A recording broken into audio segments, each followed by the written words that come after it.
ଧନୀଙ୍କୁ ମିଳୁଛି ପକ୍କା ଘର, ଗରିବଙ୍କ ପାଇଁ ନାହିଁ। ଟଙ୍କା ଦେଇ ଧନୀ ପାଉଛନ୍ତି ପକ୍କା ଘର। ଝୁମ୍ପୁଡ଼ି କୁଡ଼ିଆରେ ବିତୁଛି ଗରିବଙ୍କ ଜୀବନ। ନେତାଙ୍କ ଇସାରାରେ ହାତ ପୁଞ୍ଜା ଦେଲେ ମିଳୁଛି ପକ୍କା ଘର। ଉପାନ୍ତରୁ ସହର ସବୁଠି ପକ୍କା ଘର ଯୋଜନାରେ କେଳେଙ୍କାରୀ। ଲୋକ ଦେଖାଣିଆ ଭାବେ ହେଉଛି ତଦନ୍ତ ପରେ କାହିଁକି ଓ କାହା ଇସାରାରେ ଚାପି ଦିଆଯାଉଛି କେଳେଙ୍କାରୀର ଗୁମର। ଜନପ୍ରତିନିଧି ଜନସେବା ଓ ବିକାଶର ନାରା ଦେଇ କାନ୍ଦୁଛନ୍ତି କୁମ୍ଭୀର କାନ୍ଦଣା। ପ୍ରିୟା ପ୍ରୀତି ତୋଷଣରେ ଯୋଜନା ହେଉଛି ବାଟବଣା। ଦଶପଲ୍ଲା ବ୍ଲକରେ ପ୍ରଧାନମନ୍ତ୍ରୀ ଆବାସ ଯୋଜନାରେ ବ୍ୟାପକ ଦୁର୍ନୀତି ହୋଇଥିବା ନେଇ ଅଭିଯୋଗ ହେଉଛି। ଗ୍ରାମାଞ୍ଚଳର ଅନେକ ଯୋଗ୍ୟ ହିତାଧିକାରୀ ଯୋଜନାରୁ ବଞ୍ଚିତ ହୋଇ ଚାଳ ଛପର ଘରେ ଜୀବନ ବିତାଇବାକୁ ପଡୁଛି। ଅନେକ ଗ୍ରାମରେ ଲୋକଙ୍କ ପାଇଁ ଆବାସ ଯୋଜନା ସାତ ସପନ ପାଲଟିଛି। ଲୋକେ ଚାଳ ଛପର ଘରେ ଦିନ କାଟୁଥିବା ବେଳେ ଅଗ୍ନିକାଣ୍ଡର ଶିକାର ହୋଇ ସର୍ବଶାନ୍ତ ହୋଇପଡୁଛନ୍ତି। ଜନପ୍ରତିନିଧିଙ୍କ ଛତ୍ରଛାୟା ତଳେ ରହୁଥିବା ବ୍ୟକ୍ତି ହାତପୁଞ୍ଜା ଦେଇ ଆବାସ ଯୋଜନା ହାତେଇ ନେବାରୁ ଯୋଗ୍ୟ ହିତାଧିକାରୀ ବଞ୍ଚିତ ହୋଇ ଅକଥନୀୟ ଦୁର୍ଦ୍ଦଶା ଭୋଗୁଛନ୍ତି। ଦେଖନ୍ତୁ, ଏଠି ଗୋଟେ ସରକାର 25 ବର୍ଷ କାଳ ଗୋଟେ ମିଛ ପ୍ରଚାର କରିଛି। କେନ୍ଦ୍ର ସରକାର ଦଉଛନ୍ତି ପ୍ରଧାନମନ୍ତ୍ରୀ ଆବାସ, ଏଠି ଦଳୀୟ ଭିତରେ ଦିଆଯାଉଛି ପ୍ରଧାନମନ୍ତ୍ରୀ ଆବାସ।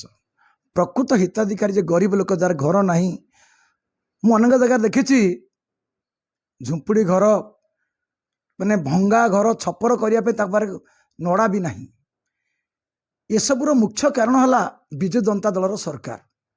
25 ବର୍ଷ କାଳ କେବଳ ମିଛ କହିକିଆ ଜନସାଧାରଣ ଭୋଟ ଦେଇଛନ୍ତି। ଘର ଖଣ୍ଡିଏ ନଥିବା ହେତୁ ଆଜି ଯେଉଁ ମୁଁ ନିଜେ ଯାଇଥିଲି ସେ ଶିଖର ଗଛା 7 କୋଟି ପରିବାର ଭସ୍ମୀଭୂତ ଘର ହେଇଯାଇଛି ଏବଂ ବୁଢ଼ା ପଦର ସେଭଳି ଘଟିଛି। ତେଣୁ କେବଳ ଯାଇ 2 ଖଣ୍ଡି ଗାଁ ନୁହଁ ଆଜ୍ଞା, ସାରା ଦଶପଲ୍ଲା ନିର୍ବାଚନ ମଣ୍ଡଳୀରେ ଅଧିକାଂଶ ଲୋକଙ୍କର ଘର ନାହିଁ। ଯାହାର ଘର ଅଛି ତା ଘର ମିଳିଛି। ଲାଞ୍ଚ ମିଛ ଦେଇପାରିଲା ଯିଏ ତାକୁ ଘର ମିଳିଲା। ଗରିବ ଲୋକ ତ ପଇସା ନାହିଁ, ତାକୁ ଘର ଦବ ବା କିଏ? ତେଣୁ ଇଏ ବିଜୁ ଜନତା ଦଳ ନୁହେଁ, ଇଏ ମିଛୁଆ ମାନଙ୍କର ଦଳ। ମିଛ କଥା କହି ଲୋକମାନଙ୍କୁ ଭୁଆଁ ବୁଲଉଛନ୍ତି। କେବଳ ଗ୍ରାମାଞ୍ଚଳରେ ନୁହେଁ, ଦଶପଲ୍ଲା ସହରରେ ମଧ୍ୟ ସମାନ ସ୍ଥିତି ଉପୁଜିଛି।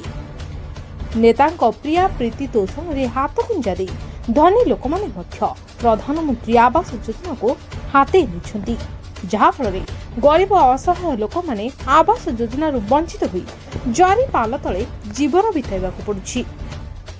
ଅନେକ ସମୟରେ ଗରିବ ଅସହାୟ ଲୋକଙ୍କ ଦୟନୀୟ ଚିତ୍ର ସାମ୍ନାକୁ ଆସିଥିଲେ ମଧ୍ୟ ଜନସେବାର କଥା କହୁଥିବା ଜନପ୍ରତିନିଧିଙ୍କ ଦରଦୀପଣିଆ ଗରିବଙ୍କ ଛୁଇଁ ପାରିନି।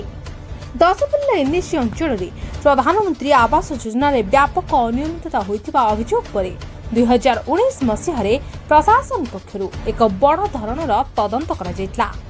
ଆଉ ତଦନ୍ତରେ ଆବାସ କେଳେଙ୍କାରୀର ଗନ୍ଧ ପଦାକୁ ଆସିଥିଲା।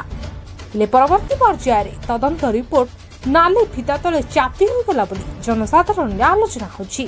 ଏବଂ ଆଜିର କଥା ଆପଣ ଯଦି ଗାଁ ଗହଳି ଦେଖିବେ, ଅନେକ ଲୋକଙ୍କର ଅନେକ ଫଲ୍ସ ବିଲ୍ ହେଇଛି।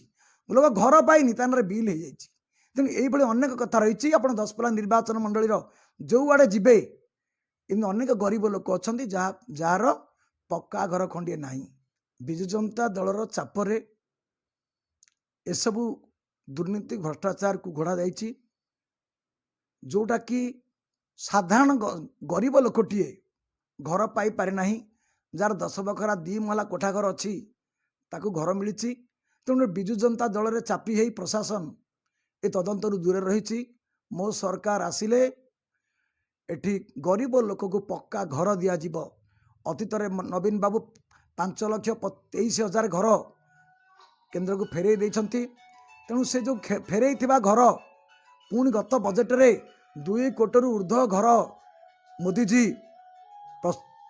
ବିଲ୍ କରିଛନ୍ତି ଏବଂ ଦଶପଲ୍ଲା ନିର୍ବାଚନ ମଣ୍ଡଳୀରେ କୌଣସି ଗରିବ ଲୋକ ରହିବେ ନାହିଁ ଯାହାର ପକ୍କା ଘର ଖଣ୍ଡେ ନିଶ୍ଚିତ ଭାବରେ ଗରିବ ଲୋକକୁ ପକ୍କା ଘର ଖଣ୍ଡେ ଦିଆଯିବ।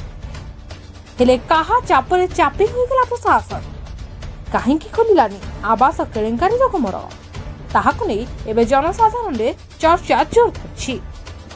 Bureau report, media voice.